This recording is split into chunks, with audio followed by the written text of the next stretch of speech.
What happens when a serial killer, an alien, and a Nazi walk into the room? A crazy conspiracy theory happens, of course. And then we take a look at the story of a man who thought he had it all. A loving family, a good job, and a beating heart. But what happens when he loses one of those three? What happens when he dies? This man who thought he had it all figured out.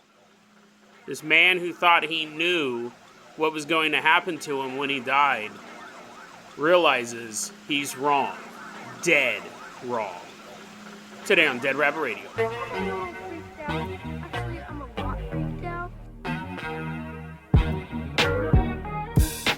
Hey everyone, welcome back to another episode of Dead Rabbit Radio. I'm your host, Jason Garviner. I'm having a great day. Hope you guys are having a great day too. I hope you guys are having tons of fun doing whatever you're doing, and I hope you guys have some awesome plans for the weekend. We got a lot of stuff to cover today, so first off, running into Dead Rabbit Radio Command.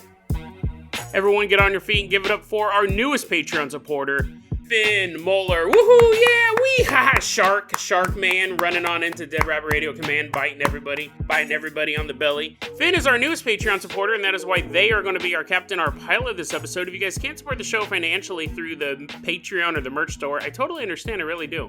Just help spread the word about Dead Rabbit Radio, that helps out so much. Tell your friends, tell your family, tell everyone you know. Dead Rabbit Radio is your favorite paranormal show. That is how you can help the show grow. We got a ton of stuff to cover today, so let's go ahead and get this party started. But before the party starts, Finn, I know that you've had a nice time biting all of our stomachs, and we really do appreciate the multiple entry wounds through our flesh. Before we get started, I do have a very important announcement to make regarding the future of Dead Rabbit Radio.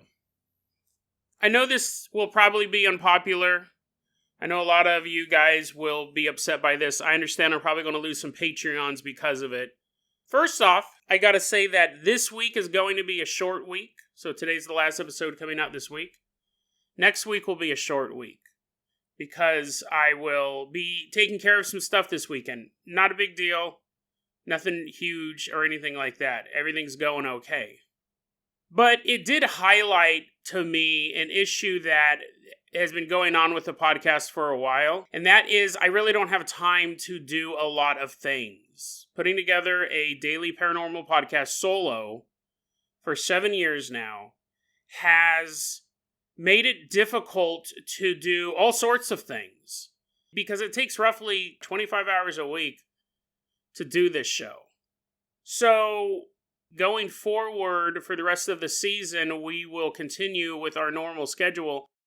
But starting season 29, which will be in November, starting in November, Dead Rabbit Radio will be going to 3 days a week. We are not going to be 5 days a week anymore. And let me explain to you why. There's a lot of stuff I want to do and have wanted to do for a while, and I think longtime listeners of Dead Rabbit Radio have picked up on it, because I talk about it all the time. There's other projects that I want to do that are Dead Rabbit Radio related, but I don't have the time to even start because I'm putting out episodes 5 days a week. And it's not even something where I could say, well, only for the next couple months I'll put out episodes 3 days a week, but then we'll go back to 5 days a week. It's just not tenable to do the other things that I want to do while producing a daily paranormal show solo. I would love to start doing on-the-ground investigations again. But I don't even have the time to learn the video editing software to do that. I would love to go to places and have the cameras and have the devices, the ghost hunting devices and all of that, and try documenting some of this stuff. And if the very least, even if we don't catch anything on video, having an entertaining and educational video about the paranormal. I would like to do some more video stuff. And it has really not because I want to have more YouTube stuff. I just want to try it. I definitely want to get back into on-the-ground ghost investigations, but editing videos. And I don't even have time to learn the program. I want to do more true crime stuff, but that I want to do on video as well. And I just don't have the time to even start those projects. There's personal decisions as well. I don't have any free time. And I haven't really had any free time for 7 years. So when I just want to sit and watch a movie, I can't relax because I know there's something else I should be doing for the show. And we've been running 5 days a week for 7 years, 1,500 episodes. See, I think that was kind of something popped in my brain when I saw that number. When I go, wow, 1,500 episodes. And listen, I've enjoyed every minute of it. And that's why I'm not quitting the show. Because that would have been a good point to just say, you know what, guys, we can wrap it up. I'm still building the studio, which I had already decided I'm going to build a recording studio and all of that. I've been talking about it. Where I still want to put out content. I still want to put out Dead Rabbit Radio, the paranormal podcast. That will still exist. It just won't be the daily paranormal podcast. In the future, may that change? Who knows? I'm not going to say it'll always be 3 days a week, but for the foreseeable future, I would say for, honestly, quite a while. Because I want this podcast to be new episodes coming out 5-10 years from now. That's not going to happen if I'm doing 5 days a week. It's just not going to happen. I'm not the spring chicken I was when I started this show. I was 42 when I started it. I turned 49 next month. And that is something too. Slowing down. Even when it is just sitting in a chair, having fun recording this podcast. It's a lot of work. It's about 4 hours minimum per episode that you hear. So if I stopped recording 2 episodes a week, that's an extra 8 hours I have. That's an extra work day that I can use for preparing to do a video shoot.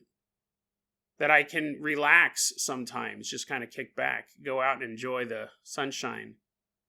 But really, it's mostly, I've got to be honest, mostly it's going to be the video stuff. Now, I'm not going to commit to something saying I'm only going to do 3 episodes a week and you guys are going to get a video a month. I'm not committing to any of that. Because part of this, too, is realizing, I do need to take breaks. I do need to have time that I can relax and not be thinking, oh, why am I watching this movie? I should be working on the show. Why am I watching this YouTube? I should be doing show stuff. So, I do want to do projects that I can't do now. And that's really kind of what's happened this week. There's just some stuff that came up and I was like, I don't know what I'm going to do. I have to record 5 days a week. But I also have to go do this other stuff. And I said, well, I won't be able to finish the week. And then that popped in my head and I go, this just might be the path forward. I think it's healthier for me. I think it's healthier for the channel. And I would love to do some ghost hunts with video. I would love to do some true crime video stuff. And I would love to I was also thinking I could do let's say I wanted to do a true crime podcast that was 6 episodes. That was it. Wasn't this ongoing thing. And I was thinking women and husbands who kill their spouses. That's terrible, Jason. Don't do that. But just find 6 of the weirdest cases involving that. There you go. That's it. I'm not worried about hustling it out and trying to get people to spread the word. I just create 6 really good pieces of content in a subject that I'm curious about. And then I put it aside. I could have multiple projects like that sprinkled throughout the years while still maintaining Dead Rabbit Radio at 3 episodes a week. I definitely still love doing the show. The episodes aren't going to get longer either. It's not going to, because again, that would defeat the purpose. I'm like, now each episode's 2 hours long. So I know that will disappoint a lot of you guys. If I was a listener, I would be disappointed as well. But I hope you guys understand where the decision is coming from. There's other things I want to try out, but I don't want to give up the show completely. Because I love doing the show. I don't want to give it up. And I think we can continue to make great content for years and years and years. But there's other stuff, other content that I would like to create as well. As well as being able to just sit back on a Thursday afternoon, which I haven't been able to do in probably a year, and relax. Because I'm just working constantly. The only day I have off is Friday.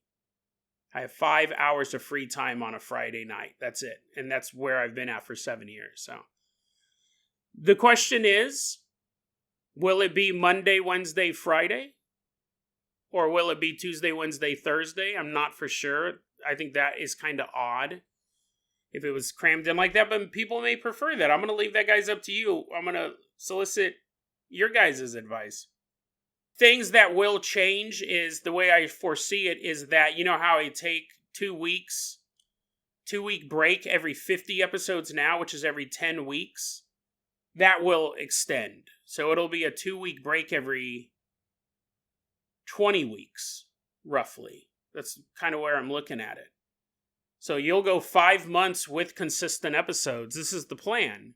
And then I get a 2-week break. So that'll be spread out. When I am going on a break or a vacation, it's way easier to do 3 classics episodes than it is to just have nothing. 3 classic episodes a week, because it'd be filling those spots with new content based on old content.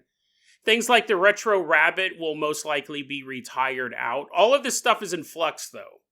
This is a decision that I've talked to 1 or 2 people about behind the scenes. I questioned whether or not I was going to announce it on the Discord first, whether or not I was going to announce it on the Patreon first. But then I thought, we are all the fluffle, so I'd rather everyone just kind of hear it once. And I'm really excited about this. Like, I have been concerned, over the years about the future of Dead Rabbit Radio because it is such hard work to do.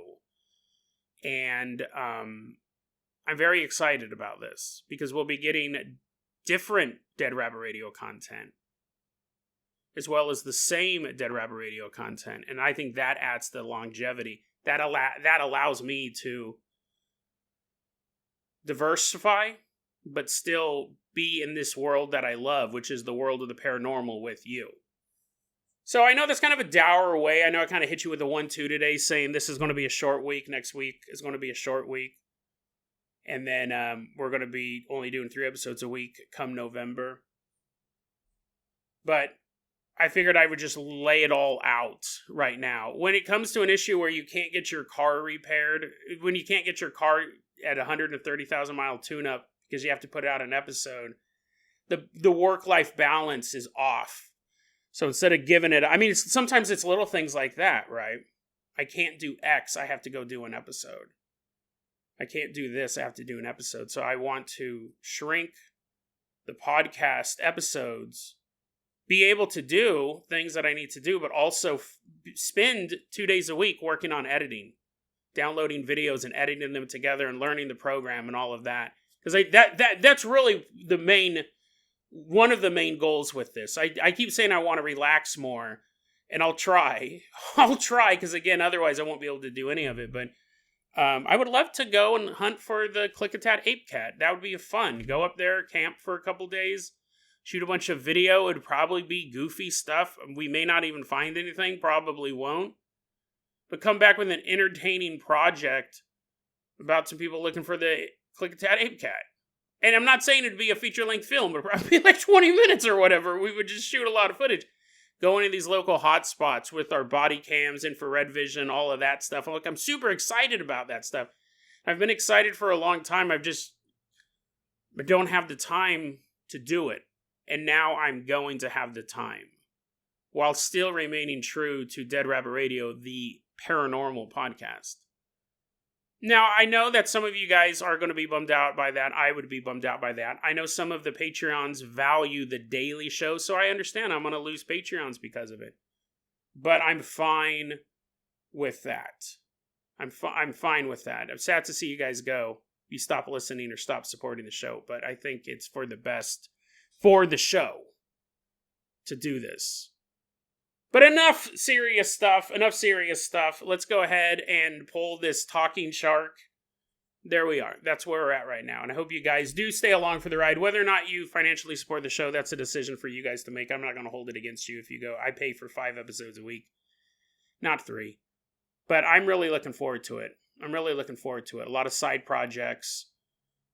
On the ground ghost hunting. I want to do more TikTok. I want to do more short true crime content, which I don't have the time sometimes to even film a minute-long video. So, all of these things that have fallen to the wayside, they're part of the Dead Rabbit Radio family, and I want it to be successful, all of it, but I'm just so worn out, I can't even film a 1 minute long video most of the time. And the free time I do scrape in, I just can't enjoy. So, we will see. Again, I'm not committing that we'll have a video out by the end of the month or even by the end of the year. So, this is just a change that has to happen for the survival of the show going forward. And I would like to do those things, and I would like to start working towards those things. a dour way to start off an episode, I understand, but I wanted to let you guys know as soon as I made a decision, and I just made the decision really today is when I started telling people close to me that was the way we were going. So you let me know, Monday, Wednesday, Friday, that makes the most sense, or Tuesday, Wednesday, Thursday. I've also toyed with the idea that Patreons get the episodes early. That might be a benefit. You get all the episodes on Monday. They're all just edited and ready to go. But everything's in flux. But let me know how you guys feel all about that stuff. Let's go ahead and get started here, though. I know you're like, what? That's not what I expected. I expected jokes. And nothing of that was funny. Yeah, I know. But necessary, I believe. And like I said, maybe it'll go back to 5 days a week at some point in the future, but not in the foreseeable future. But you know what is in the foreseeable future? This bloodthirsty shark known as Finn is swimming out of his watery cage, and he's going to hop inside. Do we have a submersible vehicle? Whatever. I was trying to think of one. Whatever. Let's hop in the rabbit rowboat, and maybe the weight of all of us will sink into the bottom of the ocean. Finn, why don't you row us in the Dead Rabbit rowboat out of Dead Rabbit Radio Command all the way to the middle of the ocean? Oh, splash! Oh, splash! Oh, splash! Nice leisurely ride in a boat piloted by a giant shark. Or, you know what? Maybe he's just a guy named Finn. Maybe he doesn't want to be referred to as Shark Burst. I mean, here's the thing. It's like, I don't know. If my name was Finn, I would want everyone to think of me as a shark man. But it's possible that I've been insulting Finn the whole time, and in that case, I apologize. But if you take it as a compliment, then I don't apologize. You're welcome. That'd be cool to have a name like Finn. Or Arm. If your name was Arm. Another appendage. What's another appendage? Mandible? That would be a dope name. I'm going to name my kid Mandible. Hey, Mandy, come here. What? Oh, come on, Dad. We're headed all the way out to the deep sea to take a look at a very, very interesting conspiracy theory sent in by one of you guys. I love getting stuff like this. This is so awesome. It was sent in by a listener named Unboof My Jankum. So let's go back in time to episode 49 of Dead Rabbit Radio. All aboard! There's a battleship. I think it's a battleship. Probably I have all these notes on this, but it might be an aircraft carrier. But the point is, it's a naval vessel. It's the United States naval vessel. The USS Nimitz. And it's currently docked at a foreign port. And the captain gets out on deck and he goes, all aboard! Come on, troops! Get on board! You Navy guys, let's go! And the Navy guys are like, oh yeah, it's time to go. So they're like gambling and they hear their captain going, all aboard! They immediately just throw their cards down and they're like, you can keep the money. I gotta get back to the boat. And then there's two naval soldiers. What are they called? Sailors. I was trying to remember the word. Sailors are being called back to the ship, and some of them are just out having fun at dance clubs or gambling or drinking at a bar. But somewhere within the dark recesses of this town, there is a sailor man, named John Armstrong. Now, he was stationed on the USS Nimitz. This was back in the late 80s, I think it was. Again, I didn't write that down in my notes. Sorry. But I did write a bunch of other stuff down about that. I think that's the last thing that I needed that I didn't write down. Anyways, John Armstrong was stationed on the USS Nimitz. But if you called him John to his face, he'd probably punch you. Because his name actually his name was John Armstrong. But he wanted the name Eric Armstrong. So he told everyone to call him Eric. So much so that he wore a t-shirt from time to time with the name Eric on it. So people would know what his real fake name was. And he's sitting there in this port somewhere in the world, and he hears the captain go, all aboard! And John, who we'll refer to as John because he doesn't deserve to be an Eric, Only great men are Eric's. He's sitting there on the bed of this hotel room and he goes, "Oh, Dad, why'd you make me do it? Why'd you make me do it, Dad?" And he's looking down at his trembling hands and he goes, "Not again, Dad. Not again." And laying next to him in his bed is a dead prostitute. John Armstrong was a serial killer who we covered on episode 49. He's an absolute lunatic. The fake name Eric John notwithstanding, although that is pretty entertaining. He's mostly a lunatic because he's a serial killer and he specialized, I don't know if that's the right word, he targeted prostitutes. And he said what would happen was everything would be going great. I would pick up this prostitute in this city I'd never been to before. I started having sex with her. And in the middle of sex, the prostitute's face would turn into the face of his father, who would begin to berate him. "John, you sucked. You were a terrible son. And you're not that good at sex either. Wow, I knew you were bad at everything, but this is pretty bad too. Stop it, Dad, stop it. John, I named you John for a reason. Only great men are Eric's." "Dad, no!" He would kill the prostitute, thinking it was his dad. Now, I honestly don't buy that story. I think he made that up. I think that he was just a sicko who got off on killing women.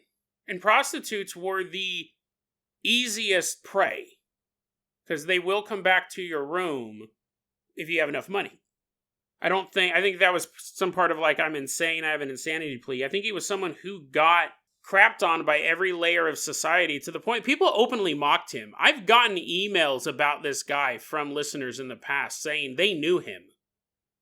They go, "Oh yeah, I was actually stationed on that boat." I forgot the name of the person who sent me that. I think I've addressed it in past episodes. I'll see if I can find the YouTube comment. I'll put a link to it if I can, but I got more than one comment, someone saying they knew this guy, but one guy goes, "I was stationed on the Nimitz with this dude, and he was as big as a loser as you made him out to be in that episode. He was a total dork, and everyone picked on him." So, he's just passing down that rage. I'm not blaming, I'm not going to comment on your YouTube videos if you make me an accessory to murder. I'm not saying that. What I'm saying, all of society he saw as belittling him, and he had to let that rage out. I don't think he actually saw, he could have. He was definitely nuts. But I don't know if he necessarily saw his father's face on his victims as he was having sex with them. And then he strangled the woman, thinking he was killing his dad. Because he did this at least 8 times that we know of. He attacked 3 women and killed 5 of them. 3 of them got away, but 5 got killed. So, okay, now I look further in my notes. He was stationed aboard the USS Nimitz between 93 and 99. So, late 90s there. I was a little off on my time. And he says, he'd been around the world, and he would get off the boat with all these other sailors. He'd pick up a prostitute, like a lot of sailors would, and then sometimes he would murder them. So that's a little review of episode 49. But what Unboof My Jankum put together from that story, he came up with this awesome, albeit bizarre conspiracy theory, but sometimes the most awesome conspiracy theories are bizarre, is this. He said, who was the Nimitz named after? The USS Nimitz was named after Fleet Admiral Chester Nimitz. We talked about him on a previous episode. He was a high-ranking, he's about as high-ranking as you can get in the Navy. At one point, he was the Chief of Naval Operations. He also served as the Principal Naval Advisor to the President, and he was the Secretary of the Navy, which is the top job, during Operation Highjump. Operation Highjump, very, very famous in conspiracy theory lore. And this is the episode we did. And even if you don't follow conspiracy theories, you've heard of this one. It was the idea that the Nazis had retreated to secret bases in Antarctica towards the end of World War II. They took a bunch of subs and a bunch of soldiers and a bunch of high-ranking officials, and they skidded off to Antarctica. The United States discovered this fact and went to wage one final battle. But when they got there, the Nazis had a secret weapon, UFOs. And what we had was a battle between U.S. fighting soldiers with the best technology available in 1946 versus space lasers. Come on, guys, let's go.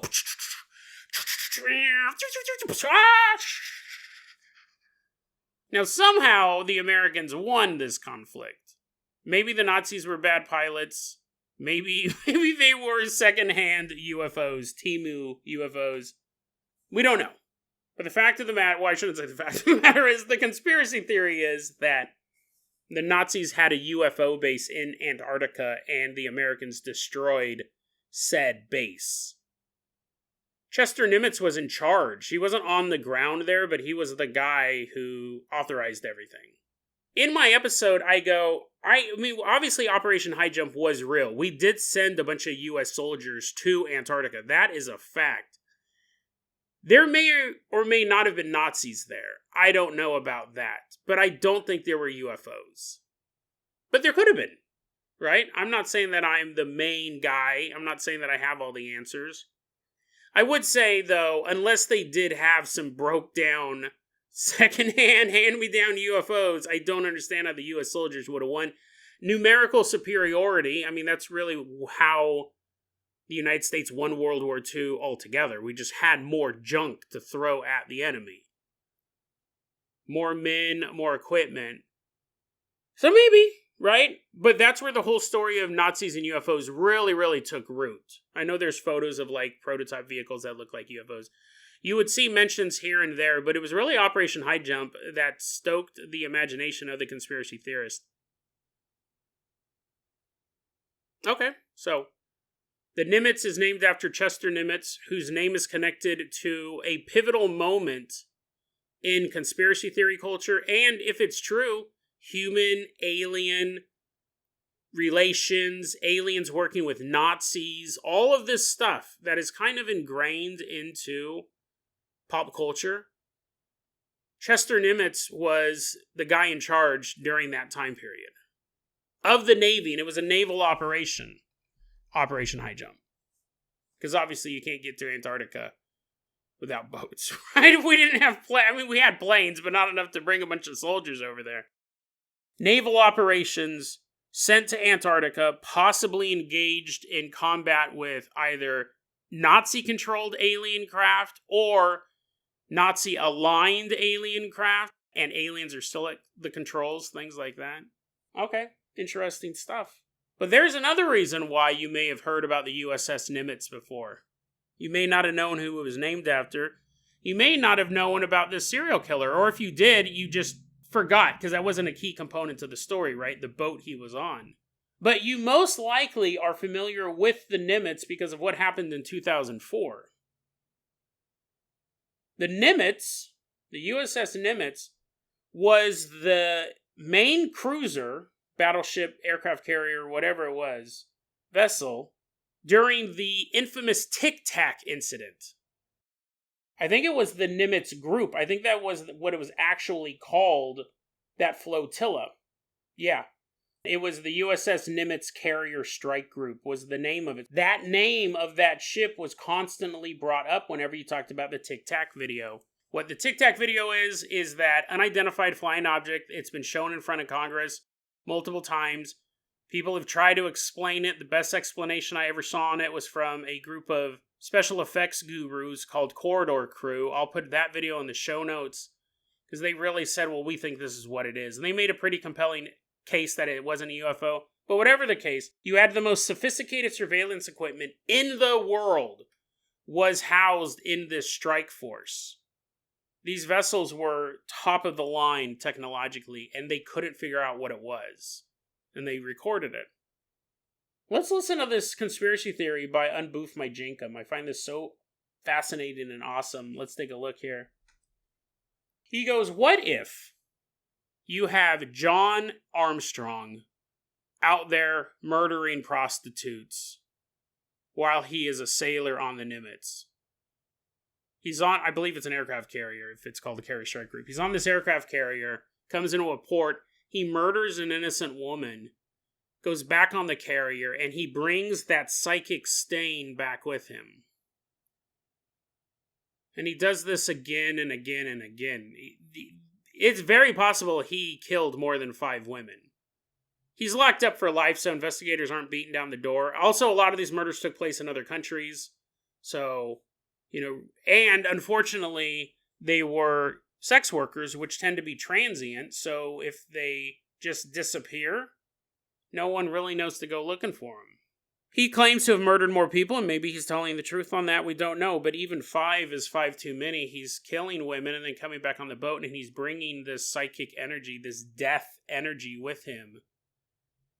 And Boof My Jankum, and I'm paraphrasing here, so correct me if I got anything wrong, but basically he goes, what if by bringing on that sacrificial energy onto the Nimitz, onto the ship that is named after one of the key figures in as far as we would be concerned, the first modern human-alien shootout, that opened up a gateway.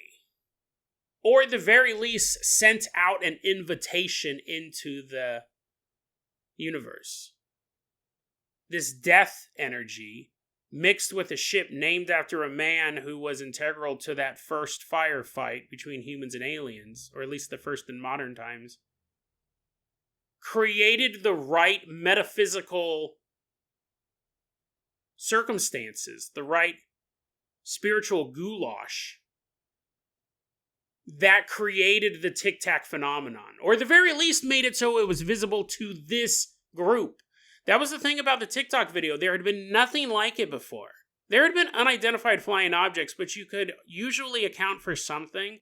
The most advanced surveillance technology in the world at the time could not figure out what this was. It was like something saying, we're more advanced than any tool you've ever invented.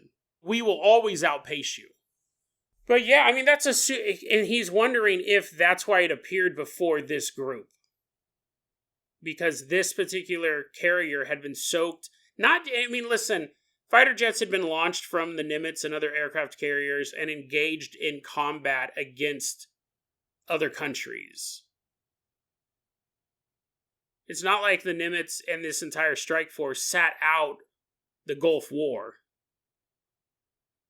But the sacrificial energy, not killing in combat, not killing for war, but killing for the most base desires, sex and power. And he was bringing this onto this ship and he was charging it up. And it lingered there. It lingered long after he left.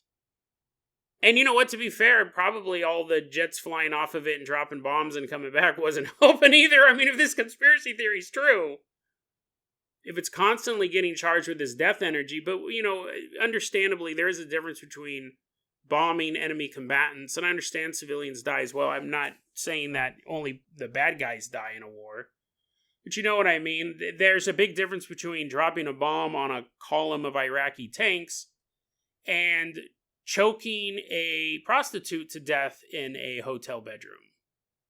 This is an interesting conspiracy theory. All of this death energy that this serial killer brought back to this carrier, charged it, and created this perfect scenario so they would be the ones to view the Tic Tac. He even goes a little bit deeper than that. Let me read this to you real quick. I don't think I can summarize this to you. He said, quote, "But what if this sacrificial energy, generated with no purpose, looked through the life of John Armstrong to see that he served the Navy as a serviceman on the USS Nimitz, a megalithic aircraft carrier that was ritualistically dedicated to and named after one of the Navy's greatest leaders. Fleet Admiral Nimitz could have known what was out there and certainly would have wanted his present and future men to be prepared as possible." Continuing the quote, "This energy could have been transmuted by the USS Nimitz to manifest an event aligned with the Fleet Admiral's intention of protecting his men, by letting them see what he knows is out there, to allow a safe yet informative encounter with crafts that are clearly well beyond our technological level, with an impeachable witness and sensor visual data to back it up, to eventually be leaked and legitimize the UAP and a lack of pilot safety guidelines in a congressional hearing, unquote. So, I mean, I'm glad I read that, right? I was trying to summarize it, and I kind of did, but you're like, wow, you didn't say any of that stuff. Super fascinating. This death energy kind of awakened the spirit of Nimitz, and he said, I need to warn my guys what's really out there. And so he helped create this. It's interesting, not just create the ability for them to see the Tic Tac, but I thought that was interesting, to create the circumstances where the video would be leaked. Because that really was a turning point in UFO culture. That was a point where the media could no longer say people who believed in UFOs were wackadoodle, because they were holding congressional hearings about that video. That video changed the game for UFO researchers. It's very, very fascinating. I love stuff like this. You guys send it to me, and I always love reading it. I don't always cover it, but I do love to read it. And this one was particularly interesting, putting all those pieces together. It's possible. It's possible. It's fascinating. And again, the megalithic, like, I don't think of aircraft carriers like that, but that's 100% what it is. It's a floating city, and it is ritualistically dedicated. They have a ritual when they're making these things, when we're launching these things. It's not like it's just a wooden boat. But we even do that with wooden boats, but you know what I mean? We have this giant vessel, a city, a floating city constructed by man. It's really, really, really interesting. I love stuff like this. Keep sending me stuff like this. I don't know how true it is. I don't know if we actually fought aliens at Operation Highjump. I'll be honest, because if you go back and listen to that episode, you're like, dude, Jason was saying he didn't think that's what they did. So I'm being honest. But that doesn't matter, though. I think it's interesting with this story that whether or not they fought aliens at Operation Highjump, that's become the narrative. And sometimes the narrative can override the truth, especially when we're talking about the metaphysical. The meaning of it may mean more than the facts of it. Even though I don't necessarily think Operation Highjump happened, I do believe in aliens. And I do believe they're visiting Earth. And I do believe that our military and the population is woefully underprepared to find out about these things. So even though I may not believe that the Nazis actually had UFOs flying those around, mostly because they would have won. But regardless of that, the story still rings true. Imagine if it had nothing to do with Operation Highjump. You just had a guy who died, and he's floating around, and he's like, oh no, they're not prepared for this alien menace. I gotta get people to know about this stuff. And then he sees this serial killer murdering all these women, and he's like, oh man, I don't want to be a part of that. Right? He's like, it's his only gateway back to Earth so he can warn everybody. He's like, oh dude, this is horrible. You know what I just thought? Might be completely tasteless and totally off base, and I have no facts to prove it. But what if, and I'll say this too, Unboof My Jinkum did not say this either. John Armstrong, whenever he was having sex with these prostitutes, he would become enraged and kill them because he would see the face of his father on the prostitutes. But what if he wasn't seeing the face of his father? What if he was seeing the face of Charles Nimitz, goading him on? Because Charles... You're like, he's a war hero, Jason. He served as Secretary of the Navy. How dare you besmirch his name? Imagine that, though. You know you have to go and warn people of an incoming alien threat. The only way you can do it is for a serial killer to murder 25 prostitutes. And he's not doing it. He's just beating them up.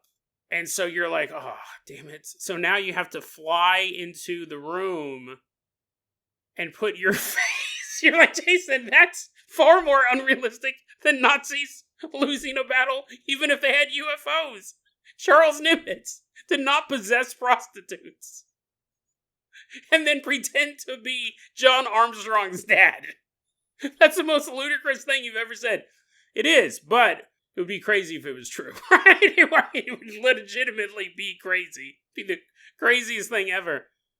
But what if he needed so many innocent victims killed to power up this megalith known as the USS Nimitz, so Charles Nimitz could warn people of the alien threat? Would you do that? If you saw a horrible thing coming, you're dead, you're floating around, you saw a horrible thing coming, and the only way you could warn people was you had to be a part of a terrible act. You had to help a serial killer out. He had to kill 25 victims, or just 5. I don't know why I keep making the number bigger, but I assume he did probably murder more. Would you help a serial killer murder people? You're like, what is this? Is this the FBI podcast now? I was like, send in detailed descriptions of who you want murdered and your home address as well. If you knew that by assisting a serial killer, you could save countless lives, but you would have to be in the room while they were killing the people. And if the serial killer kept getting cold feet, you would then have to possess the victim. This is the most specific hypothetical in the history of the world. You'd have to possess the victim. They're sitting there with someone. They picked up a hitchhiker, and he's getting cold feet, and you're sitting in the back, and you're like, God damn it, the aliens are going to be here in like soon, right? Soon. I don't know, maybe 10, 15, 20 years.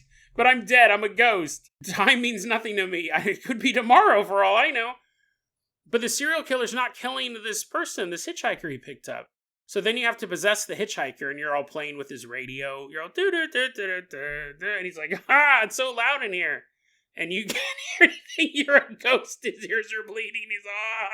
He's the car's falling apart by the base. And you're just trying to get him to kill you. You're like, you're lame. You're a big dork. Huh? You think you're cool? You think you're a cool serial killer? And he's like, what? How'd you know I was a serial killer? You're like, oh, can't give away too much information. You know what? I bet you you're not a serial killer. I bet you haven't even killed one person. And he's like, no, I've killed a lot of people. Prove it. I don't believe you. And he's stabbing you to death. But not you. You're the ghost inside the hitchhiker. You're all wee. You go floating out like Casper. Wee! And the second you come out, the poor victim's screaming for their life. No, stop. How many times could you do that if you knew it would save the world? You're like, none, Jason. Sometimes hypotheticals can be so specific, it'll never happen. But, I mean, like, I don't think I could do that many times. You're like, Jason, you should have said any times. 0 should have been your answer. Not like, I could probably do it 3 or 4 times, but 5, I don't know. I don't know if I have the stomach for that many. Crazy stuff. He didn't say, just so we're very clear before people find Unboofed by Jacob and go, why did you say Charles Nimitz possessed prostitutes? He's like, what? I never said that. What maniac would say that? That doesn't make any sense. So anyways, fascinating conspiracy theory. I love it when you guys send stuff like this in. Really, really cool. Well, we don't have time to do the second story, so Finn, we're going to have you back for another episode. Originally, I was going to record a shorter story. I had started it, but I stopped, obviously. I'm giving this announcement. I know, listen, man, this is a crazy episode. The first 15 minutes was me talking about the show is going to change pretty drastically. And as excited as I am for the future, it does kind of take the wind out of my sails for this episode. Because I'm like, it's not a decision that is good in the short term, but I really think it's going to be great in the long term. I really do, but I don't think I have it in me to talk about a haunted bathroom right now. I mean, I do want to tell the story. It is a really cool story, and you guys know I love haunted bathrooms, but I just don't have the energy to do it today, because it's kind of like, we're changing the show pretty drastically. But I really know that it is the right thing for me and for the show. So, it just sucks. It just sucks. But, I'm not 42 anymore. I don't have the energy to do 5 days a week. And hopefully I'll find the energy to do some other projects. I'm thinking about setting up some cameras in my place. I'm really thinking about doing a ghost investigation here, which you can imagine would probably be hilarious in and of itself. You're like, oh no, there's a giant pile in the corner of the room. Is that a Shadow Man nest? Nah, it's just my clothes. My clean clothes. But my clothes nonetheless. But yeah, I'd like to do some video stuff here. I'd really love to do a weekend camping trip looking for the Klickitat Ape Cat. There's a bunch of haunted places in town that I want to go in with cameras and set them up. I don't think they'd want me to. So, I mean, at a certain point, what do they call it when a guy hides in the walls and lives there? They call it like, it's not hacking, something like that though. It's not hoarding either. I currently do that already in my own place. What's that term called when you hide in someone's house? There's been multiple documentaries. It is a crime, but yeah, there's people in town really don't like talking about ghosts outside of 2 locations, but there's quite a few haunted places here in Hood River that I was like, what if I could sneak in there and hide in the walls? I get stuck. I'm like, help! I have to live stream, help! Call 911, get me out of the walls! You're like, nah, I'm good. We're just gonna let you sit in the walls for a while, bro. A 24-hour live stream and me begging for help. I'm gonna go ahead and wrap this episode up. We're gonna have new episodes starting next week. Like I said, I have to take a couple days off this week, a couple days off in the beginning of next week. So I think our next full new episode will come out Wednesday night, is kind of what I'm shooting for next week, Thursday morning. Somewhere around there. And then going forward 5 days a week until the end of season 28, which will coincide. I'm going to be at the Poor Gamble Ghost Conference again. It'll coincide with that. When we come back, we'll do the 3 episodes a week. And I know it's going to work out. It's just in the short term, it's going to be sucky. So, I mean, I'll be honest, right? Because I've been doing it for 7 years now. It's going to be a big change for me. But for now, I'm going to go ahead and wrap this episode up. I'm then going to lift weights and watch Dreamcatcher. You're like, that's a weird combination of things. Yeah, I know. But after the long walk, I wanted to watch. I've never seen Dreamcatcher, that old Stephen King movie. I'm going to get buff so I can fight the butt aliens. The only thing I know about Dreamcatcher, and I might be wrong, about aliens crawling out of people's buttholes. I'm going to be thoroughly disappointed. I was like, what? I lifted weights for nothing. I thought I was going to fight butt aliens. You're like, Jason, you know when you watch the movie, you don't actually participate. You don't have to lift weights. I was like, oh no, I'm going to go on the long walk. Better be on a treadmill while I'm watching it. Oh no, Star Wars is coming. I'd better depressurize my lungs. I always like to be in the middle of the action. DeadRabbitRadio@gmail.com is going to be our email address. You can also hit us up at Facebook.com/DeadRabbitRadio. TikTok is @DeadRabbitRadio. Dead Rabbit Radio is the daily, for now, paranormal, conspiracy, and true crime podcast. You don't have to listen to it every day, but I'm so glad you listened to it today.